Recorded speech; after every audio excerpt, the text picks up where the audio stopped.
S'accrocher à ses rêves de victoire, tenter sa chance malgré tout, réaliser un projet fou.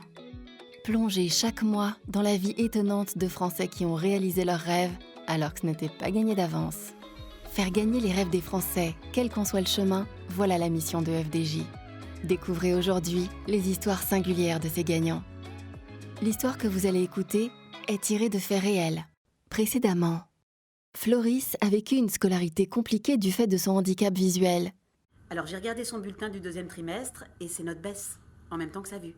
Enfin, je pense. Et en l'état actuel de ses notes, il va falloir qu'il redouble. En Saône-et-Loire, ses choix de vie étaient limités. Tu penses que je pourrais conduire comme mes amis? Pour le moment, la conduite accompagnée, c'est pas possible. Tu sais ce qu'a dit l'ophtalmo. Mais Maïtam, sa femme, allait tout faire changer. J'ai trouvé un travail, Attends, mais c'est super! mais c'est à Paris. À Paris?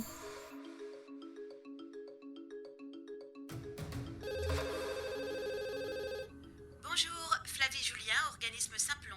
Je ne suis pas disponible pour le moment, mais laissez-moi votre message et je vous rappellerai.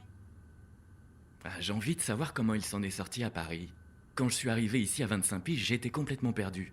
Tu te rends compte quand même? Le gars vient de province, il est malvoyant et il se retrouve avec sa femme vietnamienne à Paris. Le choc. Oui, ça a dû être compliqué pour les deux. On reprend? Oui, alors on en était là. Les premiers mois à Paris ont mis ma déficience visuelle à rude épreuve. Les rêves d'autonomie, j'étais loin de les toucher du doigt. On débarquait là avec Maïtam. J'étais son seul point de repère et elle le mien. On est arrivé avec nos valises au milieu de cette jungle urbaine.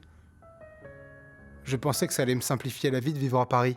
Mais arriver dans une grande ville quand l'un ne lit pas bien le français et que l'autre ne voit pas bien, c'est galère.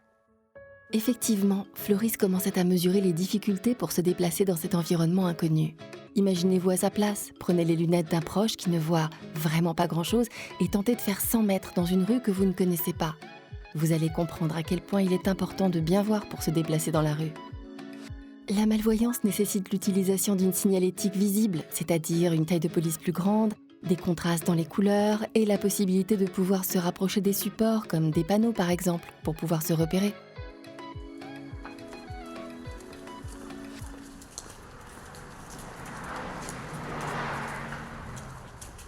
On a rendez-vous à 14h30 à Château-Rouge. Il est 14h, faut qu'on se dépêche. Ce bus, il va à Château-Rouge? Je sais pas, je suis venu 2 fois à Paris pour des vacances. T'arrives pas à lire un peu les panneaux si tu te rapproches? Attends, j'essaye.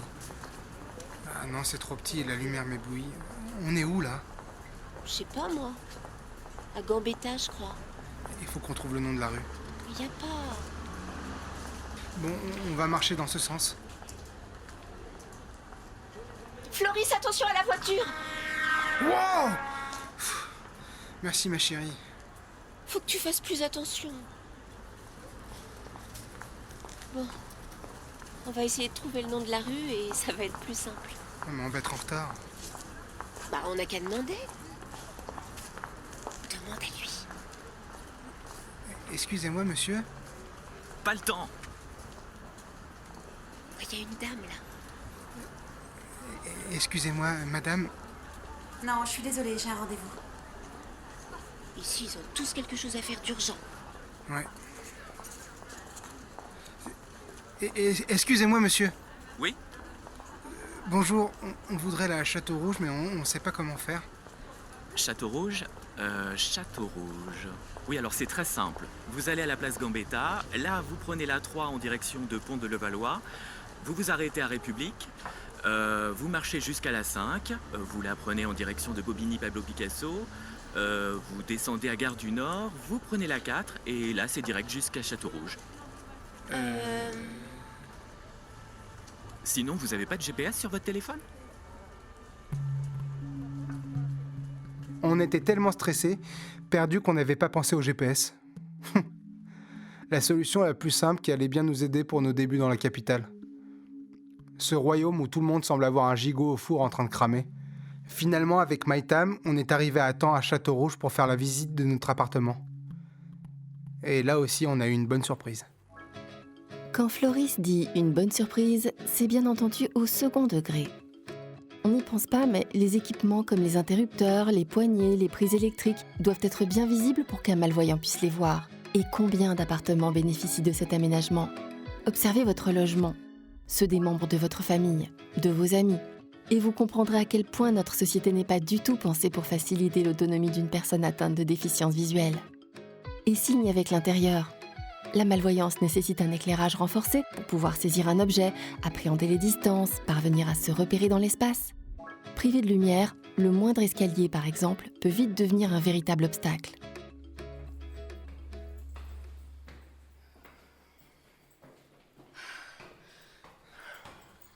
C'est au combien? Au 6e. On est au combien? On vient de passer le 3e. Putain! Dans la maison de mes parents, quand j'allumais une lumière, elle ne s'éteignait pas toute seule. Ça va, Floris? Ouais, tu peux rallumer la lumière, s'il te plaît? Ouais. Un minuteur pour la lumière, c'est écologique. Mais pour un malvoyant, c'est pas pratique. Mais on a fini par arriver au 6e.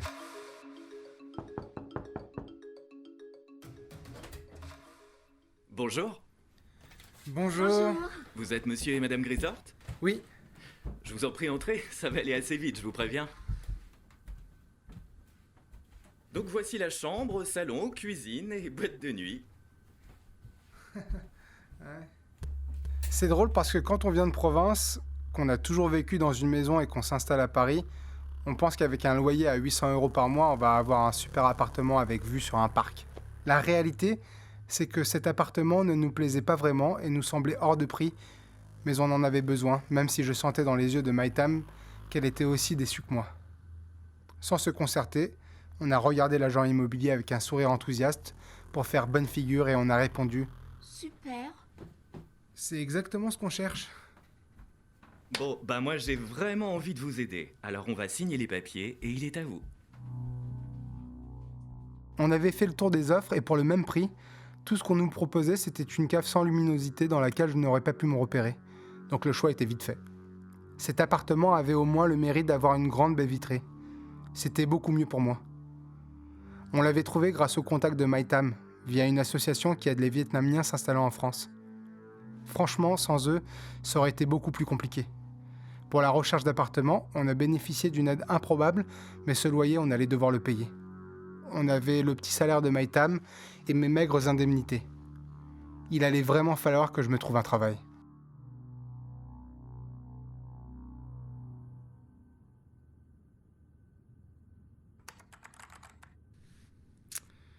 Serveur, non. Vendeur en cosmétiques, non plus. Chauffeur-livreur, super.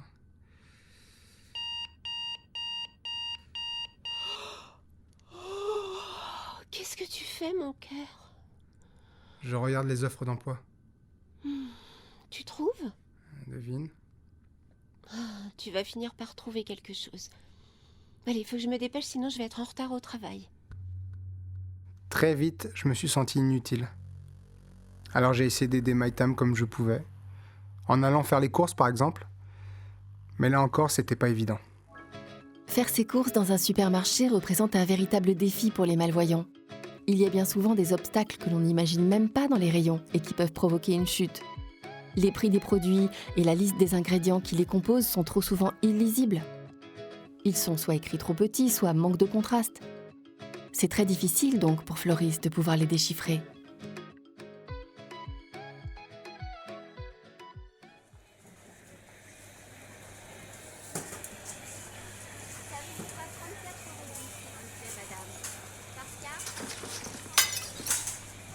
Attention, monsieur. Je suis quand même allé faire un tour dans les rayons. Mais seul un scan aurait pu me permettre de lire les prix des articles. Et il n'en avait pas donc. J'ai abandonné. Le simple fait de me déplacer seul dans la rue représentait une épreuve au début. Vous pouvez pas regarder où vous allez?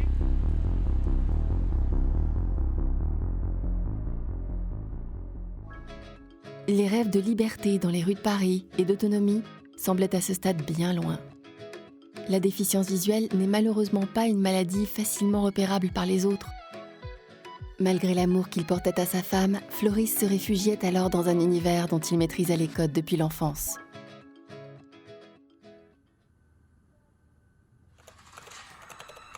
Derrière toi, je te dis. Oui, oui, oui, oui, oui, oui. Bien joué. Ah, désolé, Pierre. Ouais, faut que je te laisse. On joue demain? Ouais, ça marche. Bonne soirée, à demain. Hello! Hello. Alors, ta journée? Ça va. C'était bien. Et toi? Regarde ce que j'ai pris pour ce soir. J'ai trouvé un restaurant vietnamien. Ah bon? Fais voir. Mais c'est chinois, Floris. Ah, Je t'ai dit que j'étais allergique aux choux. Non, mais c'est pas grave, je mangerai le riz sauté. je savais qu'elle était allergique aux choux. Mais pas qu'il y en avait dans l'un des plats que j'avais pris. Au moins, elle était contente de l'attention et ça me suffisait. Enfin, pour ce soir. Car bientôt, ça n'allait plus être suffisant. Pourquoi tu fais cette tête? Ça va pas? Si. Mais j'ai quelque chose à te dire. Avec ce qu'elle s'apprêtait à m'annoncer. On a souvent l'impression que vivre dans une ville facilite la mobilité et offre plus de liberté aux personnes atteintes de déficience visuelle. Mais on l'a vu, ce n'est pas si simple. Floris en a fait l'amère expérience. Des opportunités, il en a eu quelques-unes, mais Paris était loin d'être l'Eldorado.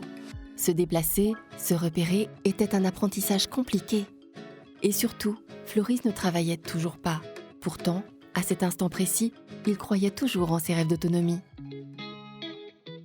Faire gagner l'égalité des chances pour FDJ, c'est agir pour l'insertion des plus fragiles dans la société grâce à sa fondation. La fondation FDJ soutient plus d'100 d'associations. Simplon est l'une d'entre elles.